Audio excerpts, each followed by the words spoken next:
Olá, bem-vindos a mais um tópico das mesas redondas do PET Engenharia Agrícola. Eu sou Mirleia Aparecida de Carvalho, professora no Departamento de Engenharia Agrícola da Universidade Federal de Lavras. Estou como tutora do PET e também como coordenadora do Núcleo de Estudos em Geomática. E hoje eu vou falar sobre gestão horizontal. Vou tratar resumidamente sobre os princípios da gestão horizontal. Então, o que me levou a interessar pelo tema? Primeiro, porque o MEC ele adota o modelo de gestão horizontal para o programa de educação tutorial e também alguns núcleos, grupos, seja de ensino, pesquisa e extensão da UFAL, eles adotam esse modelo. E eu percebo entre os membros dessas entidades que existem algumas dúvidas. E eu resolvi montar a apresentação para esclarecer alguns pontos. Vou seguir esse roteiro, uma introdução, como funciona a gestão horizontal, vantagens e desvantagens da gestão horizontal, efeitos da hierarquia horizontal, como estabelecer a gestão horizontal, mitos sobre a gestão horizontal, alguns pontos para refletir, agradecimentos e principais fontes consultadas. Preciso que vocês se atentem para alguns termos que eu vou utilizar durante a apresentação. Então, quando eu me refiro à empresa companhia, também estou me referindo a PET, núcleos e grupos, departamentos, diretorias, gerente, tutor, coordenador, contratação, processo seletivo, colaboradores, trabalhadores, funcionários e profissionais como membros e como equipe, né? E o que a gente precisa pensar, gente, quando a gente pensa em entidades, empresas e etc? Que para que nós tenhamos bons resultados, ou a empresa como um todo, ela precisa de cuidados e organização. E a gente precisa se atentar para as pessoas que vão desempenhar os diferentes papéis dentro de uma empresa. Então, a empresa, ela precisa de pessoas. Então, vamos entender dois conceitos básicos. O que é uma estrutura organizacional, que é um sistema de organização ou hierarquia de uma empresa. Esse sistema, essa estrutura organizacional, ela é representada visualmente ou desenhada através de um organograma estrutural. E ela tem uma importância muito grande, né, para a empresa. Primeiro, porque ela define os papéis dos funcionários, ela facilita a comunicação e estabelece uma cadeia de responsabilidades que devem ser cumpridas.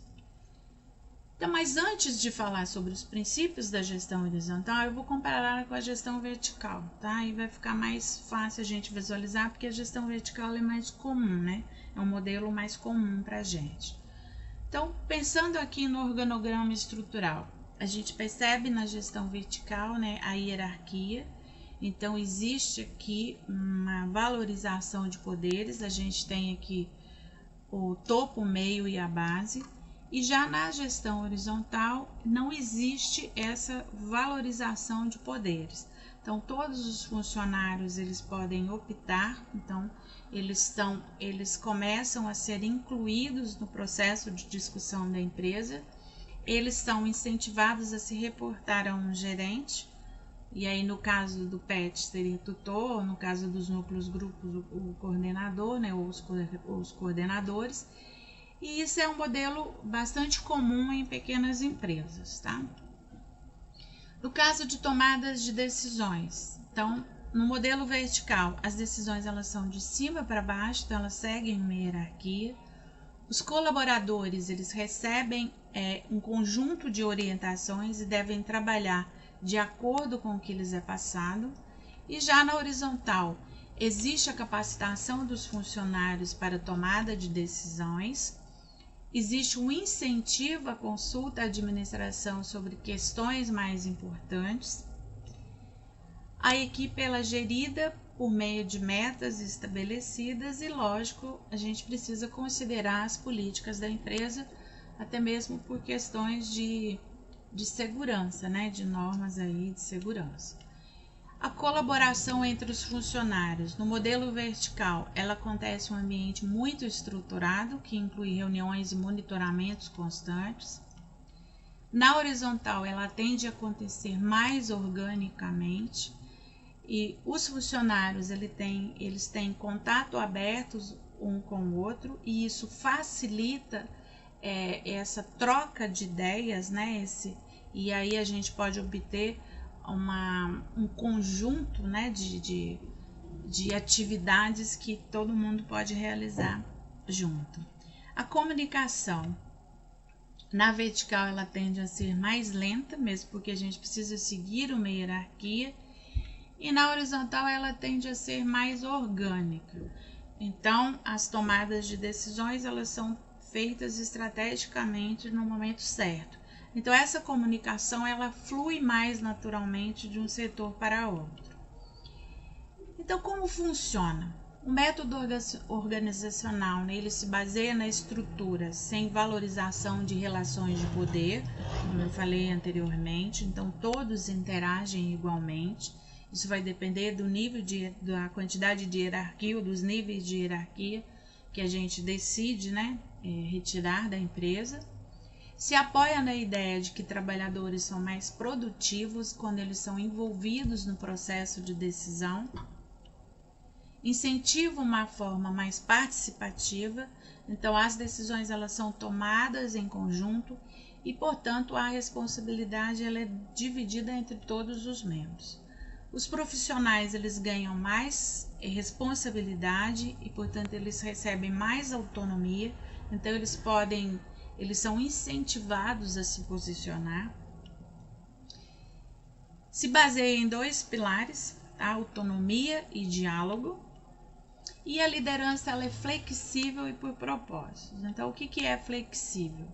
É se adaptar ao ambiente de trabalho existente e às necessidades da organização, e por propósitos ter em mente qual a missão principal da organização. Agora, quando a gente pensa em estrutura horizontal, a gente precisa ter em mente, né, assim como em qualquer modelo, que vão existir aspectos positivos e aspectos não tão positivos, né? Porque quando a gente pensa, vai ter descentralização de poder, nós vamos tirar a hierarquia, então a gente tende a pensar que tudo é positivo. Não, a gente tem que se atentar para alguns detalhes. Então, os aspectos positivos. Os funcionários são mais motivados, mesmo porque a gente vai eliminar as burocracias aí. Então, quando existe problema, isso é resolvido mais rapidamente, espera-se, né? E o modelo de gestão ele tem um custo menor, principalmente quando a gente pensa em empresas, porque não vai haver necessidade de contratar vários gerentes. E as equipes são multifuncionais, então nós temos aí um grupo de pessoas com diferentes experiências, diferentes visões, e esse grupo de pessoas estão trabalhando para um objetivo comum, que é o crescimento da empresa. Entre as desvantagens, elas são mais difíceis de gerir, principalmente com o crescimento da empresa. Muitas vezes é mal compreendida, porque às vezes a gente tem a sensação de que os projetos não estão acontecendo, né? Mesmo porque esse processo aí de condução dos projetos ele pode mudar a qualquer momento. Os funcionários eles podem se sentir perdidos a respeito de seus papéis e responsabilidades, e os gerentes eles podem se frustrar por sua falta de autoridade. Mas atenção, isso aí a gente tem que pensar em qualquer organização, tá? Mas na gestão horizontal, esse fluxo livre de informações requer muito cuidado, tá? Então, a comunicação entre todos os níveis, entre todos, ela é fundamental. Mesmo porque não vai ter para quem correr quando um processo der errado. Você tem autonomia sobre as suas ações. A comunicação, portanto, ela precisa ser eficiente e assertiva para evitar que coisas estúpidas aconteçam. Mas se a gente pensa que todos os colaboradores estão se comunicando, né, assertivamente, essa comunicação está sendo eficiente e tal, então quais são os efeitos? O que se espera, né, da hierarquia horizontal? Então, a tendência é uma melhoria nas relações interpessoais dentro da empresa, uma maior produtividade e aumento da cooperação. Então, como estabelecer a gestão horizontal? A gente pode adotar diferentes níveis de horizontalidade, vai depender da hierarquia que a gente quer eliminar. Então, a gente pode eliminar todos os níveis de hierarquia, então todos atuam igualmente, ou a gente pode manter cargos de chefias e alguns departamentos autogerenciáveis. Então, PET, núcleos e grupos, a gente trabalha com diretorias. No caso do PET, mesmo que a gente tenha as normas aí do MEC, né? Nós temos os nossos estatutos internos, a maioria tem, e dentro destes estatutos, essas diretorias elas são bem definidas, né? Então, elas são autogerenciáveis, mas elas conversam entre si. Quais as etapas para estabelecer a gestão horizontal? Abra um canal de diálogo para interação. Então, a gente precisa criar esse diálogo, tá? Eliminar a questão de cima para baixo, mas todos têm que ter uma comunicação eficiente. Então, todos vão poder optar sobre todos os projetos, mesmo que uma equipe ela tenha autonomia sobre esse projeto, todos podem interagir. Então, assim, esse olhar diferente sobre os projetos, essas ideias, né, que a gente pode dizer que são ideias inovadoras, a gente consegue aí abrir esse canal, diminuir o ruído e motivar os funcionários. Incentiva o contato entre diferentes áreas e cargos. Então, igual eu estava falando anteriormente, né? Essas ideias inovadoras, quando vistas sobre diferentes olhares, a gente pode aí diminuir os pontos fracos, tá? Dos projetos que a gente pode estar realizando. Promova a autonomia dos funcionários, então vai existir uma descentralização de poderes. E essas vantagens elas podem ser observadas a longo prazo. O que eu quero dizer com isso? Isso tudo vai depender da rapidez com que o funcionário ou os membros, né, dos grupos PET, eles conseguem absorver essas informações, tá? Absorveu essa resposta, ela fica mais rápida. A resposta entre a empresa e o cliente também vai ficar mais rápida. No caso do PET, núcleos e grupos, o nosso cliente é a comunidade, então a gente trabalha com a comunidade acadêmica e com a comunidade em geral. E se pensando em empresa, a gente pode aí até ter vantagens com relação à concorrência. Não é o caso do PET núcleo, né? Porque a gente trabalha para somar.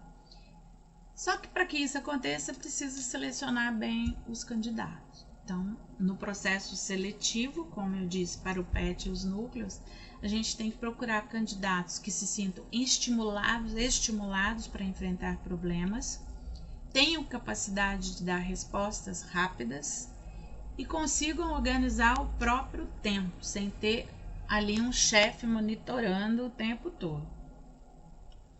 O ideal é que eles sejam proativos e capazes de pensar estrategicamente. Mesmo porque, gente, tudo que vai acontecer, todas as decisões que são tomadas, elas vão repercutir durante muito tempo dentro da empresa. Então, a gente precisa de candidatos bem selecionados. Defina um código de conduta. Então, o fato da gente estar trabalhando com uma gestão horizontal, em que esse diálogo, né, ele é bem aberto e igual entre todos os membros, espera-se, não significa que os conflitos organizacionais vão deixar de existir. Então, a gente precisa ter aí um código de conduta. Então, aproveite esse código de conduta. No caso do PET, né, a gente está falando aqui do estatuto interno, dos núcleos de estudo também, a gente tem aí uma série de normas para seguir. Aproveite aí esse momento para colocar aí todas as normas importantes. Aí cultive também aí, quando for organizar esse código de conduta, o bom relacionamento, a responsabilidade e a descentralização de poderes. E use canais de comunicação. Então, o sucesso de um código de conduta, ele vai depender da participação direta dos funcionários na organização dessas normas. Então, é importante que isso aconteça. Mas a gente precisa tirar da cabeça alguns mitos, tá? Então, alguns preconceitos, eles precisam ser dissolvidos, senão eles vão atrapalhar a nossa conduta, o nosso trabalho. Primeiro mito: organizações horizontais são melhores. É sobre implementar o modelo certo. É sobre eliminar a hierarquia. É sobre remover tensões e paradoxos. Não há regras e as decisões são consensuais. É sobre empoderamento. Então pense bastante nisso, tá? Isso são mitos. Mas eu preciso esclarecer alguns pontos, né, gente? Então, a gente precisa ter em mente que não existe um modelo de gestão certo ou errado. Então, se o PET ele adota o modelo de gestão horizontal, isso já foi estudado, então esse é o modelo que o PET adota. Mas a gente precisa ter em mente que não existe o certo ou errado, mas vai existir o mais adequado para aquele momento específico da companhia. Então, cada empresa ela deve ter uma estrutura organizacional condizente com a sua estratégia.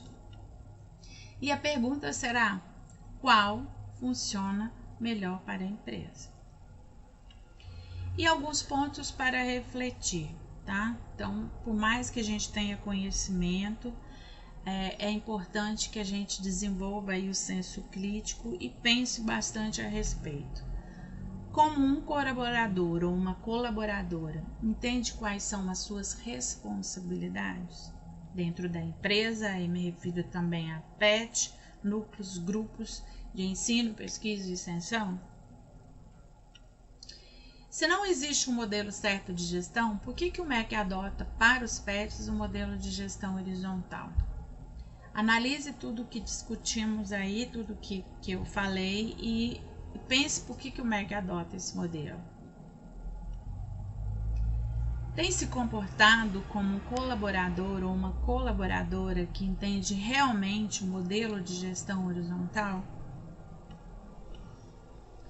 Como colaborador que entende o modelo de gestão horizontal, quais posturas positivas assume dentro do PET, núcleos e grupos? Quais posturas precisa melhorar? E pensando na equipe, a gestão horizontal é o modelo mais adequado para o momento atual? Há processos que poderiam se tornar mais produtivos com a verticalidade? Teríamos resultados superiores gerindo uma equipe mais dependente? Qual o próximo passo em direção ao que definimos, sonhamos para o grupo? Essas foram as principais fontes consultadas. Agradeço ao PET, CAPES, Universidade Federal de Lavras, Departamento de Engenharia Agrícola e curso de graduação em Engenharia Agrícola. Esse é o nosso contato, nos colocamos à disposição para quaisquer dúvidas. Muito obrigada, fiquem com Deus.